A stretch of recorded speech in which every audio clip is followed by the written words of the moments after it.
श्रीमती कनिमोजी जी यहाँ रहे घर वाले परिवार वाले छात्र से यही बता रहे हैं हो गया mic Sir, the previous speaker had very rosy glasses, and unfortunately, because of the tint, he's not able to see the truth.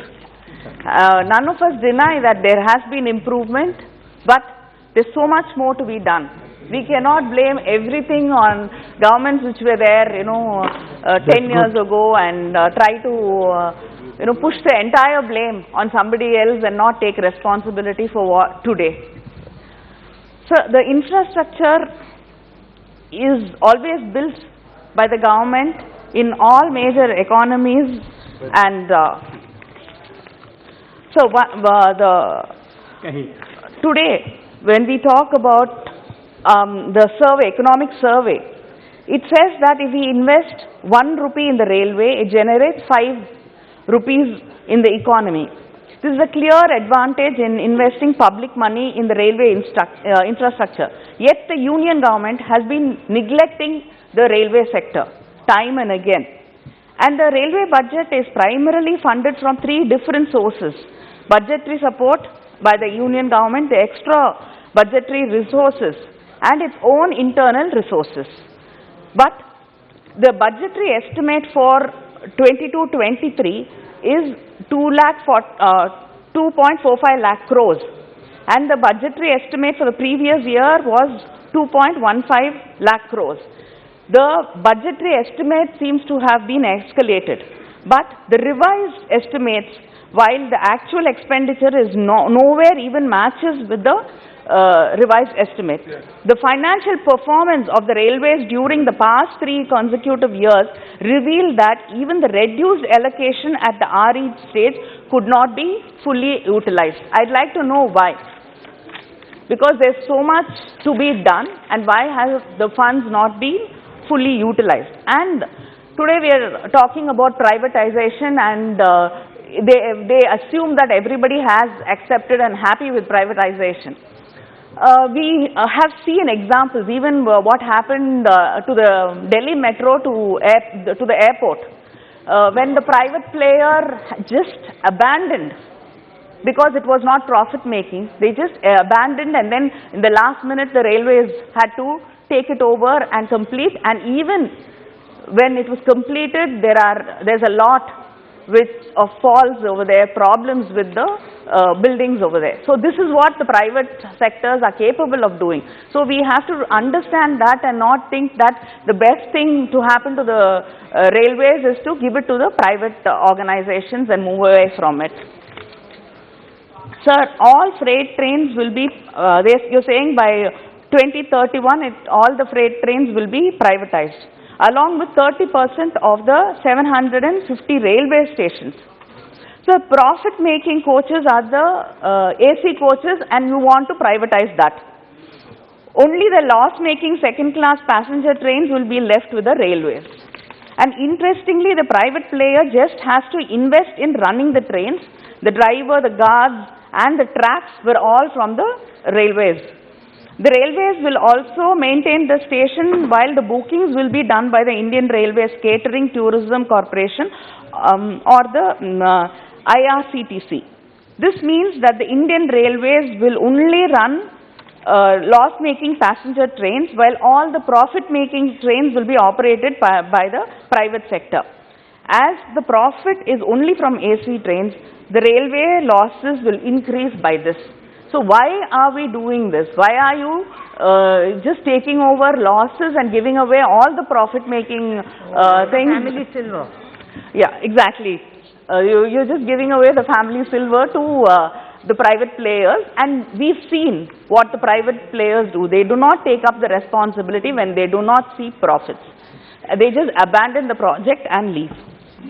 And the freight share of railways, you have may set out plans to achieve at least around 8,400 metric tons of freight movement by 2030.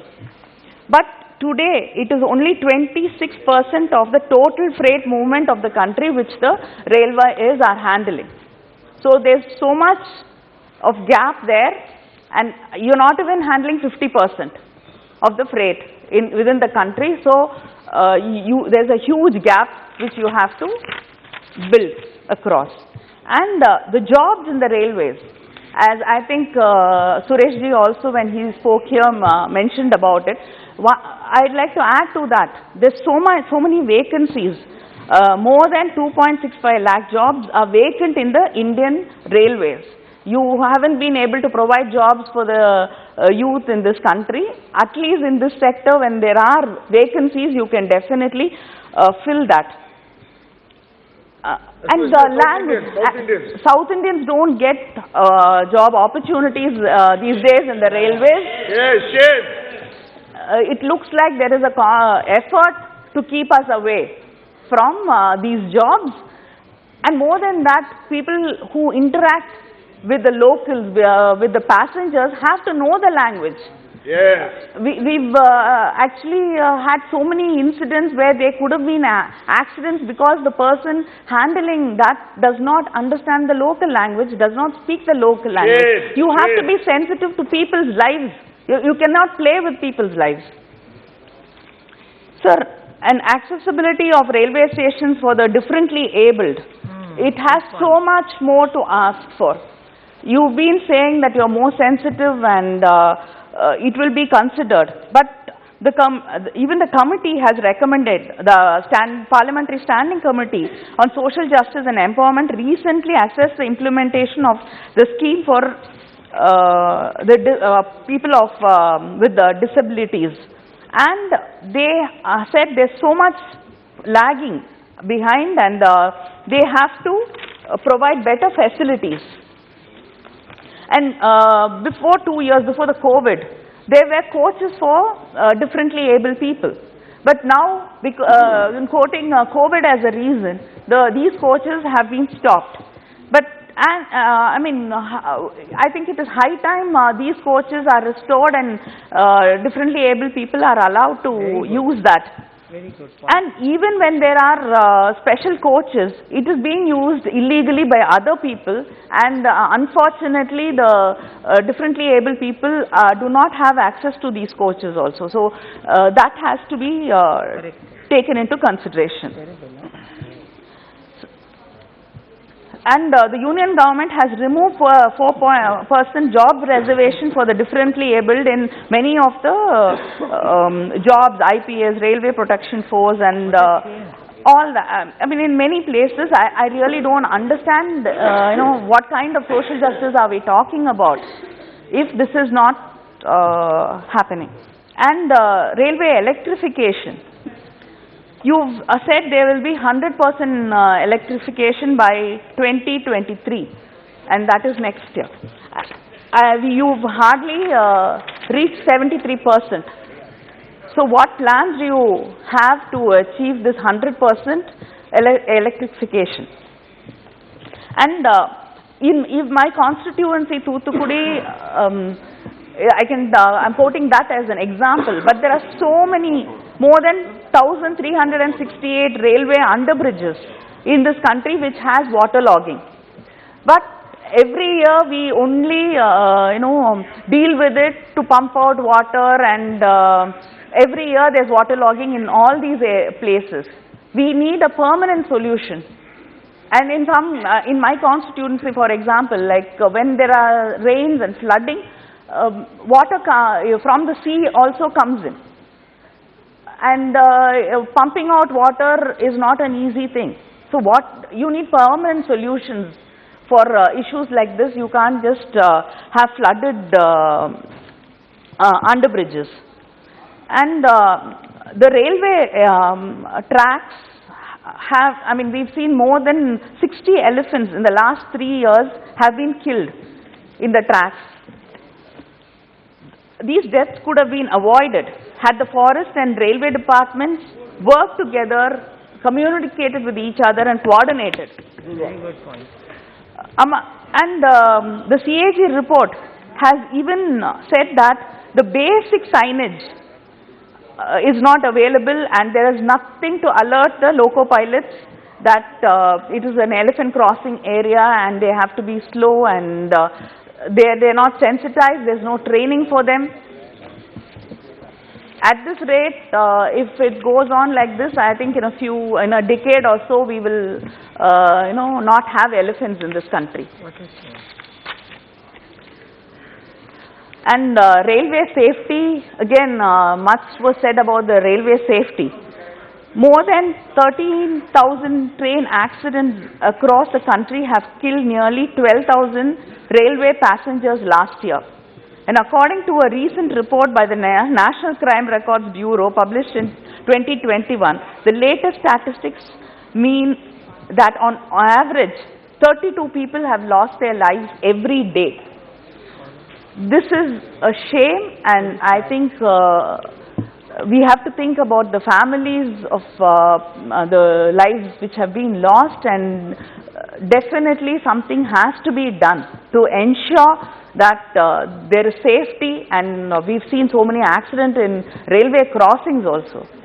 So I am sure the government will, and I believe that you will take action so that this does not happen. And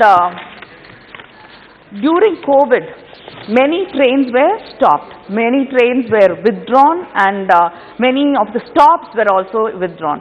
You've made it into express trains, and so it doesn't stop in as many stops that it did before COVID days. And even in my constituency, 3 trains, Thoothukudi, Coimbatore Link Express, Thoothukudi, Vanchi Maniachi train, and then Thoothukudi Chennai Link Express, Thoothukudi Tiruchendur Express, just to give you an example. All 3 have not gone back to what it was. The stops have been withdrawn, and so it is just not in one place.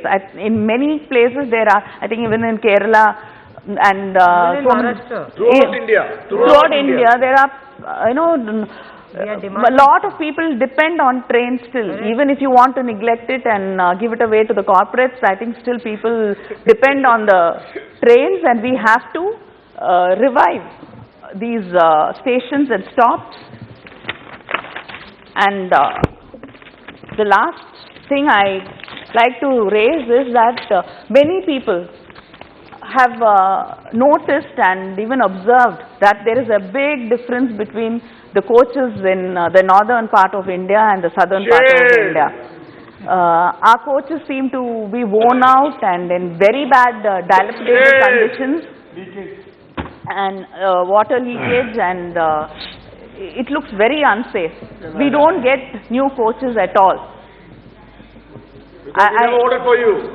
The contempt coaches are giving to Yes, that is what many people are hurt, that we get very bad condemned coaches over here. And the budget allocated for 22-23 for new lines to the southern railways is only 59 crores.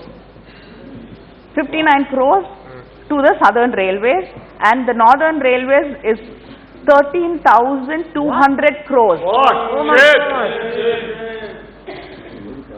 In the last 4 years, the centre has made 101 times higher budgetary allocation for new railway line projects in the northern railway and in the compared to the southern railway. The budgetary allocation for new railway lines in the southern railway in the last 4 years from 2019-20 has been nearly 308 crores only. But for the northern railway, it is 31,008 crores. Shocking. The Rameshwaram Dhanushkodi new line project has received an outlay of 59 crores. And that is, the new line project is 17.2 kilometers. And they've only given 59 crores. And the outlay for Madurai Bodinayakanur doubling project is only 125 crores. The gauge conversion project between Tiruchirappalli, Nagpur, Karaikal with the extension of Velankanni to Tiruthirai include new material modification of, but the new line is only allocated 121 crores. So there are many more which, in the list which I can read out, and I have also met the previous railway minister and the present railway minister, we've all given them a list of representation and requests from our constituencies, but hardly anything has been done. So I request the minister to look at the disparity and the differences between what is being given to the Northern Railway and how the South is being treated. I think this is one country. I mean, you keep talking about India being one country. So I think railways, one nation. Railways also has to understand that it's one nation. And our allocations have to be increased, and the